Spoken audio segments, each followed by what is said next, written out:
She came back from a fake girls' trip and found a for sale sign planted in our front yard. By the time she saw it, I had already filed for divorce, locked down my finances, and stacked a folder full of proof on the kitchen table. She just didn't know any of that yet. I'm Darren.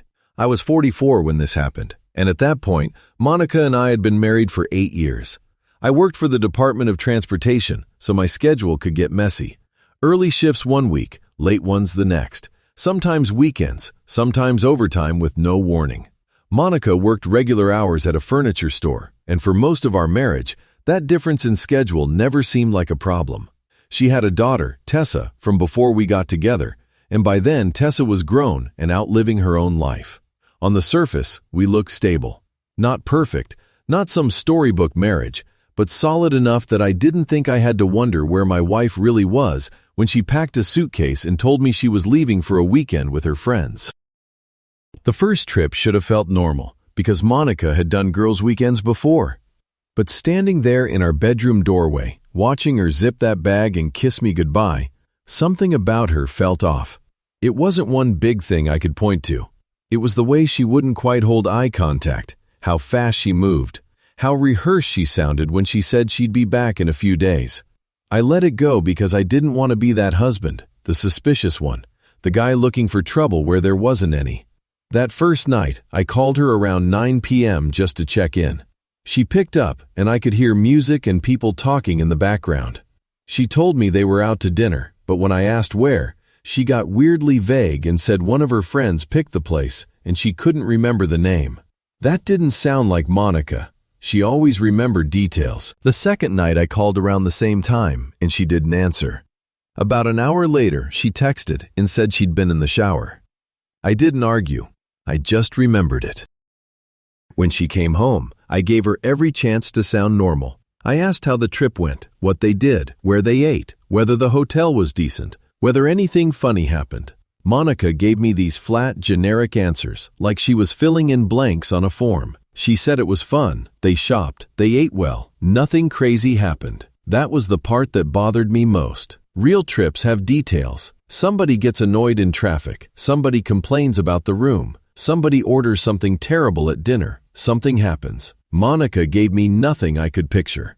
Then it happened again, and then again. Over the next few weeks, she went on 2 more girls' trips, and every time it was the same pattern. She'd be hard to reach at certain hours, then come back with the same vague little summary. Meanwhile, her actual friends were posting photos from their real outings online, and Monica wasn't in a single one of them. That's when I stopped telling myself I was imagining things.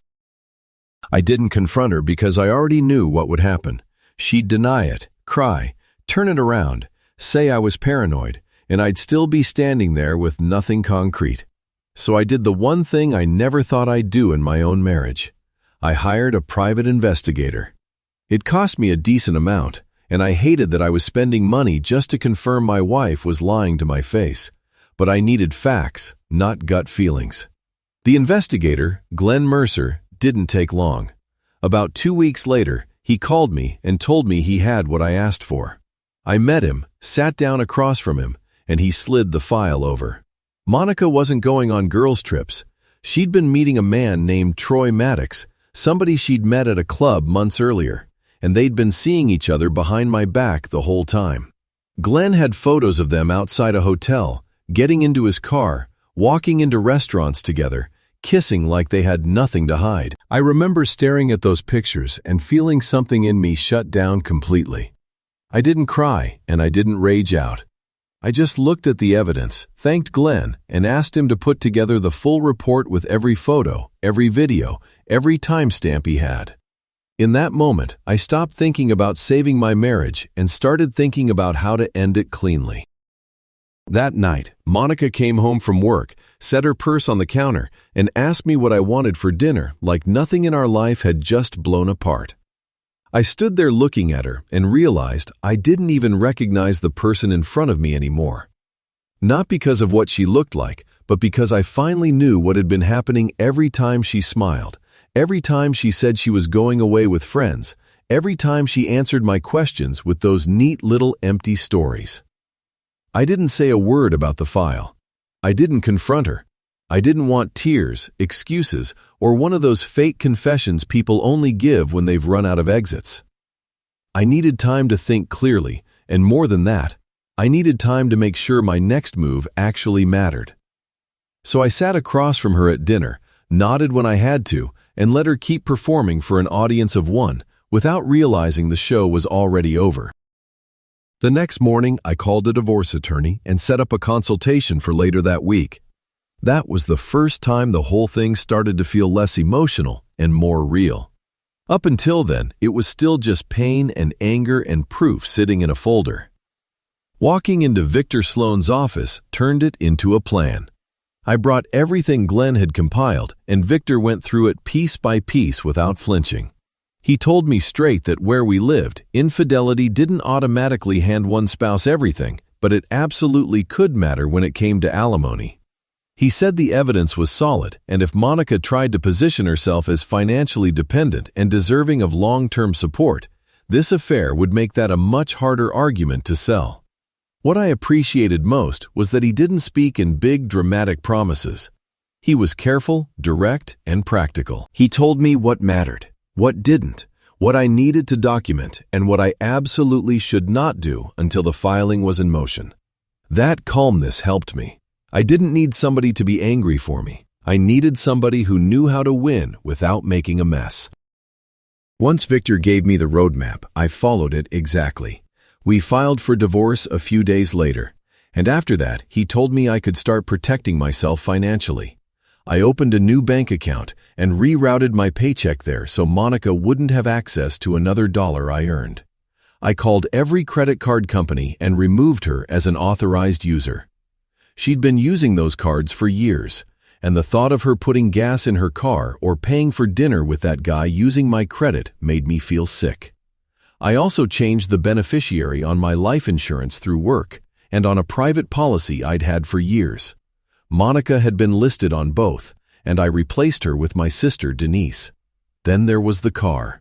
It was in both our names, but I'd been the one making the payments for the last 3 years. I asked the finance company whether I could take her off the loan or force the issue somehow, and they told me no, not without her signature.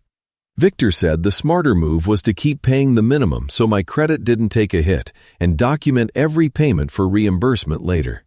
It irritated me that I still had to protect something she was benefiting from, but he was right. I wasn't making emotional moves anymore. I was making defensible ones.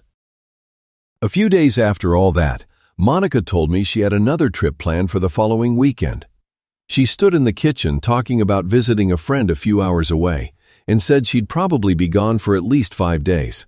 She sounded relaxed, almost cheerful, like she had no reason in the world to suspect the ground under her feet was already cracking. I remember looking at her and thinking how strange it was that someone could lie that smoothly while standing in the house they shared with the person they were betraying. I smiled and told her to have a good time. The second she left, I got Victor on the phone and brought up the house. We'd bought it together 5 years earlier, and Monica had put in half the down payment, so I knew I couldn't just sell it on my own. Victor told me the same thing. Both our names were on the deed, which meant I needed either her agreement or a court order. Then he said something that changed the whole shape of the situation. We could petition the court to force the sale of the marital home as part of the divorce. He filed the motion immediately, and once the court approved it, I knew exactly what Monica was going to see when she pulled back into that driveway. Once the court approved the sale, things started moving fast. Victor had the process server include notice of the pending house sale with the divorce filing, and after that, I called a real estate agent and told them I wanted the house evaluated and listed as soon as legally possible. The agent walked through the place, took notes, talked about market conditions, and told me we could probably move it quickly. I said good. I didn't care about squeezing every last dollar out of it anymore. I wanted that house gone because every room in it felt different now. The bedroom felt fake. The kitchen felt fake. Even the living room where we used to sit together at night felt like a set somebody forgot to tear down after filming a lie. While Monica was off with Troy pretending she was visiting a friend, I rented a storage unit and started quietly moving out the things that actually mattered to me. I didn't empty the house. I wasn't trying to make some dramatic scene. I just took my documents, some clothes, a few personal items, and anything I knew I'd regret leaving behind if things got ugly. From the outside, the place still looked normal. Inside, I was already halfway out the door. A few days later, the real estate sign went up in the front yard. I happened to be home when they installed it, and I stood there at the window watching them press it into the ground. That sign did more than announce the sale of a house. It marked the point where everything Monica thought she still controlled was already slipping away from her. By then, the divorce had been filed, the financial changes were done, the paperwork was moving, and all that was left was for her to walk into the fallout she had created. She came back on a Sunday evening. I heard her car pull into the driveway, then the door slam, then a few seconds of silence that told me she'd seen the sign and had frozen right there in the yard.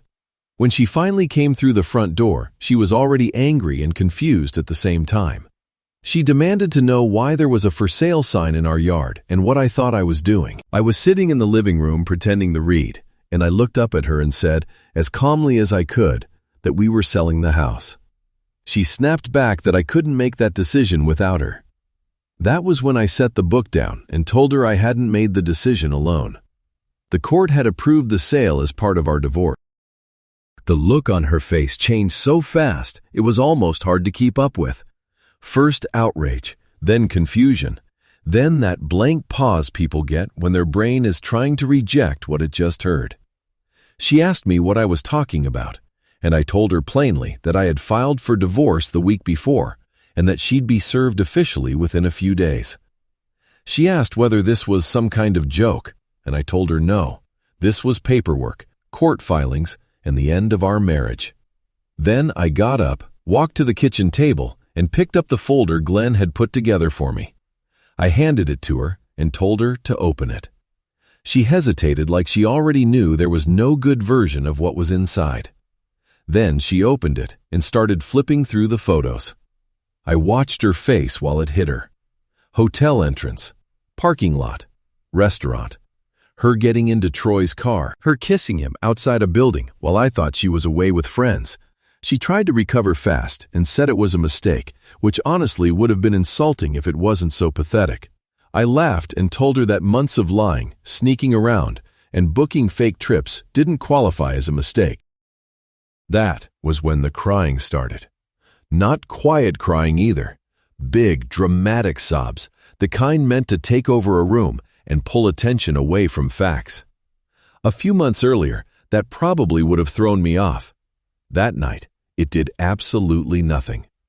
She said she could explain. She said we could work through it. She said she'd do anything. I told her I didn't want an explanation, and I definitely didn't want some bargain she only cared about now that she'd been caught. Then I told her the rest. I said I had already taken her off my credit cards, already removed her from my life insurance policies, and already documented every car payment I'd made so my attorney could seek reimbursement in the settlement. The crying stopped almost instantly when money entered the conversation. She stared at me and asked what I had just said, like that part had hurt more than the divorce itself. I told her she heard me. If she wanted to lie to me and use my money while doing it, that was over. She got angry again then, dropped the folder, and photos scattered across the floor between us. I let them lie there. For the first time since I'd seen the evidence, I felt something close to relief. Not because it was over yet, but because she finally knew I was done playing along.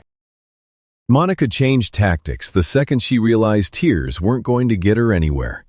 That same night, after she stormed upstairs, I could hear her pacing in the bedroom and talking on the phone in that sharp, breathless voice she used when she was trying to control a situation that had already gotten away from her. I didn't need to hear every word to know what she was doing. She was calling people before the truth got to them first. By the next morning, I started seeing exactly how she planned to play it. A mutual friend sent me a message asking if everything was okay at home because Monica had said I'd been cold, distant, and emotionally cruel for a long time. Another person hinted that maybe I'd pushed her away by neglecting the marriage. It didn't take much to figure out the story she was building. She wasn't denying the affair anymore. She was trying to explain it away by turning me into the reason it happened. For a little while, I stayed quiet, because Victor had already warned me not to get dragged into a public mud fight unless I had to. But Monica kept pushing. She told people I worked all the time and left her alone. She said I ignored her needs, shut her out, and made her feel like she didn't matter. A couple of her friends bought it immediately because they wanted to. That part didn't surprise me. What got to me was hearing that even one or two of my own friends had started asking questions in that careful tone people use when they're halfway convinced there's something you're not telling them. Monica wasn't just trying to protect herself, she was trying to rewrite the whole story while I sat there quietly taking the high road. I'd already lost a marriage, I wasn't about to let her take my name with it. So I made a decision. I called Glenn and asked him to send me digital copies of everything he'd collected. He did, and I spent a long evening at my kitchen table going through it all again. Photos, video clips, dates, times, locations, hotel entrances, parking lots, restaurant timestamps. Enough to make it impossible for anyone honest to pretend they didn't understand what had happened. Then I put together a simple document. No ranting, no insults, no emotional speech, just a straightforward timeline of facts backed up by the evidence. I sent it to the people Monica had been talking to, both sides of the family, close friends, and a few mutual contacts who had clearly already heard her version. I even posted it online because by then she'd already made the breakup public. All I did was make sure the public version was the truthful one. The reaction was immediate, and it was exactly what happens when lies run headfirst into receipts. The people who had been so quick to defend Monica suddenly had nothing to say. A couple of my friends called me that same day to apologize for ever entertaining her version of events. Some of her own family members reached out to tell me they were ashamed of what she'd done and sorry I'd been dragged through it. Even people I barely knew sent messages saying they respected the way I handled it. Monica, on the other hand, completely lost it. She called me furious, said I had humiliated her, said I had no right to put private matters out there like that. Which was rich coming from someone who had already been using my name as cover for her affair and my reputation as a shield for her lies. She threatened to sue me for defamation, and when I told Victor that, he almost sounded amused. He said truth is a full defense, and if she wanted to spend more money embarrassing herself in court, she was welcome to try. She never brought it up again after that. Once her smear campaign collapsed, the rest of the process got more practical. The house sold faster than expected, which I was grateful for because I wanted that chapter closed. We got a solid price, paid off the mortgage, and there was still a decent amount of equity left. I knew Monica was entitled to half of that, and I didn't fight it because she had put in half the down payment when we bought the place. I wasn't interested in inventing unfairness just because she had been unfair to me. I wanted clean numbers, clear paperwork, and finality. The part I did push on was the car and the alimony issue, because those were the places where her choices had real consequences. Victor had every payment I made, every statement, every record we'd saved, and he told me the hearing would be straightforward if Monica didn't try anything reckless. Knowing that didn't calm me down as much as I expected. It just made everything feel closer. The marriage was already dead, but the legal ending was finally coming, and I wanted to see whether the truth would actually matter once we were standing in front of a judge. The divorce hearing turned out to be a lot less dramatic than the weeks leading up to it. By then, most of the noise was already over. Monica's story had fallen apart, the house had sold, and both attorneys came in knowing what the facts were. Victor laid out the affair evidence clearly and without any extra performance. He walked the judge through the timeline, the hotel meetings, the fake trips, the financial records, and the documentation showing I had been covering the car payments on a vehicle Monica used but never contributed toward. Monica's attorney still tried to argue that she should receive alimony because we had been married for years, she had grown used to a certain standard of living, and I made more money than she did. It didn't go anywhere. The judge looked through the evidence, listened to the argument, and denied alimony. Monica got her half of the house proceeds because that was fair and legally clean. But that was all she got on that front. Then the judge addressed the car. Because both our names were attached to it, and I had proof I'd been carrying that payment on my own for years, Monica was ordered to reimburse me for half of what I had paid over that period. When I heard that part, I didn't feel triumphant. I just felt steady. For once, something was being put back in the right column.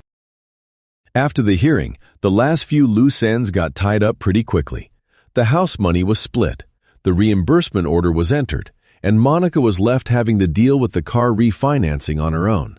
Last I heard, she ended up with a terrible loan because her credit wasn't strong enough to get decent terms by herself. I moved into an apartment closer to my parents and closer to work, which made life easier in ways I hadn't expected. I didn't need much. I needed a quiet place, a decent bed, a kitchen that felt like mine, and the ability to come home without wondering what lie I was walking into. For the first few weeks after the divorce was finalized, I stayed with my sister Denise while I got everything sorted out.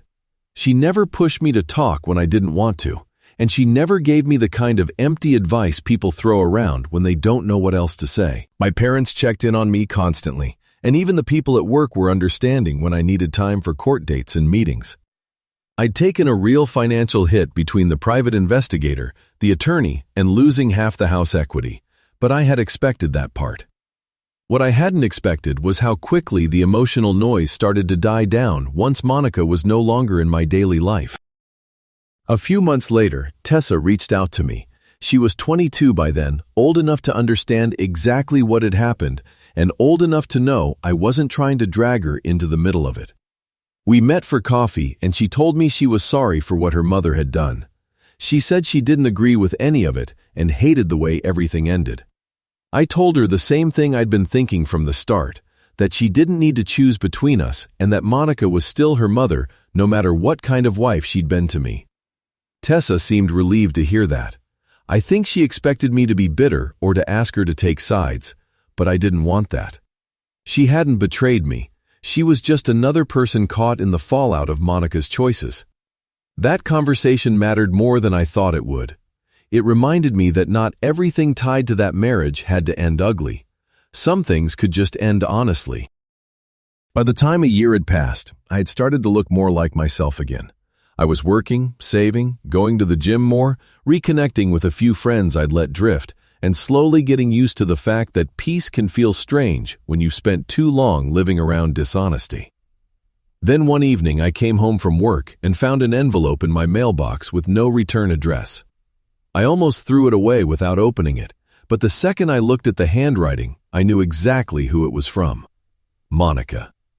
I sat in my car with the engine off and stared at that envelope for a long minute before I opened it. Inside was a long letter, several pages, and by the time I got through the first part of it, I realized she wasn't just apologizing.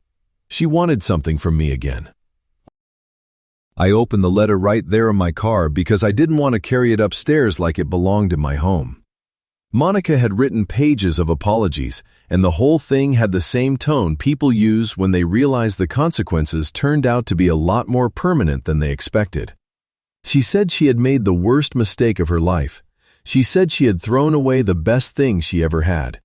She said she wanted to meet one last time so we could talk face to face, like there was still some unfinished conversation between us that mattered. I read every page, not because I was moved, but because I wanted to see whether there was anything in there that felt honest. There really wasn't. It was all regret, but it was the kind of regret that shows up after the damage is done, after the affair partner is gone, after the house is sold, after the money is divided, after the person you betrayed has already built a life without you. I folded the pages back into the envelope, tore the whole thing into pieces, and dropped it in the trash outside my apartment building before I ever went upstairs.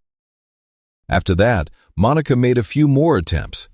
A couple of texts I deleted without reading, some calls I let ring out, and one time she actually showed up at my apartment building.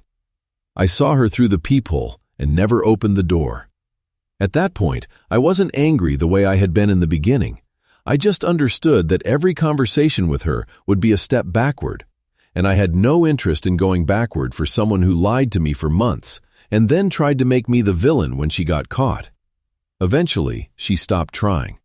Almost 2 years after the divorce, I ran into one of her old friends at a grocery store, and she told me Monica had moved to another city to start over. I told her I hoped things worked out. I meant that more than I would have expected, not because I missed Monica or cared what she did next, but because I didn't want to spend the rest of my life carrying around anger for someone who no longer had any place in it. Letting go didn't mean excusing what she did. It just meant I was done giving it more of my energy. What surprised me most in the years after the divorce was how normal life became again. I rebuilt my savings slowly, took overtime when it was available, got back into hobbies I had ignored, and even started dating again once I trusted my own judgment enough to do that. I was more careful, sure, but I wasn't closed off.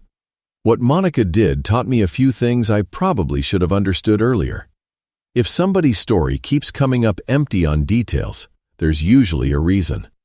If your gut keeps warning you that something is off, it's worth listening to. And if somebody can lie to your face repeatedly and then try to rewrite the truth when they're caught, you don't owe them another chance to clean up their image. I missed what I thought my marriage had been, but I never missed what it actually turned into. The peace I have now is worth more than the life I was trying to protect back then. When Monica came home and saw that for sale sign in the yard, that wasn't just the end of my marriage. It was the first real step toward getting my life back. If this story hit you in some way, I'd really appreciate it if you liked the video, shared it with someone who'd relate to it, and subscribed for more real stories like this. These kinds of stories matter because a lot of people live through betrayal quietly and think they're the only one trying to make sense of it. I'd honestly like to hear what you think about this one too. At what point would you have stopped giving Monica the benefit of the doubt? Would you have exposed the evidence publicly after she started lying about you, or kept everything private? And if you were in my place, would you have opened that door when she came back later asking to talk?